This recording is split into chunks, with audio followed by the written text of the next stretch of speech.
বিসমিল্লাহির রহমানির রহিম। এই এক ভাইফো, তুমি কোন ক্লাসে পড়ো? এইটে। এই বাড়ি পড়ার মাদ্রাসায় না স্কুলে? স্কুলে পড়ি। ও স্কুলে। তা এখন তোমার একটা কথা বলা হতিছে, তুমি 100 টাকার নোট দিয়েছো কোনো সময়? কত দেখছি। তা ওই 100 টাকার নোটে কোন মসজিদ দিয়ে আছে জানো তুমি? 60 গম্বুজ। ওই নেই, কারণ তুমি আরেকবার বলো, খুব গতিতে বলবো কালাম। পারবো না নি। যাই ওই বাগেরহাট 60 গম্বুজ মসজিদ দিয়েছো তুমি? হ্যাঁ 60 গম্বুজ মসজিদ কোন টাকায় দিয়া, এটা কি তুমি জানো?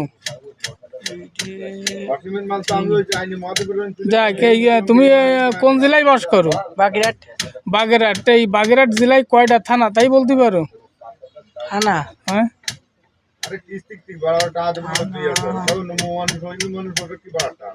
খুব গতিতে বলতে হবে। বাগেরহাট জেলায় কয়টা থানা সদর তুমি জানো না? মানে জেলায়, মানে বাগেরহাট জেলায় কয়টা থানা, এই থানাগুলো বলতে পারো না? বাগেরহাট থানা। বাগেরহাটে কয়টা থানা, কয়টা থানা নিয়ে? 9টা থানা। হ্যাঁ 9টা। হ্যাঁ 9টা থানা। এটা তো তালি কথা ওই যে করে বললি তো হবে না তোমার। আর এই বাড়িপাড়ার ইউনিয়নে একজন লোক আছে খুব বিখ্যাত, নাম কাম, কে সে লোক জানো? সালাম। না তরিক সর্দার। না, তরিক সাথে না। তুমি ওই নেই, এই তার জন্ম মৃত্যু তারিখ এই পালিত হয়। যাক, তোমার কিছুটা হয়েছে, মানে দুটোর একটা হয়েছে, আরেকজনে বলেছে একটাও পারিনি। তুমি এসছে আরও ভালো চর্চা করবো গেলাম, তাহলে গেলাম সঠিক ভালো হবে। আল্লাহ হাফেজ।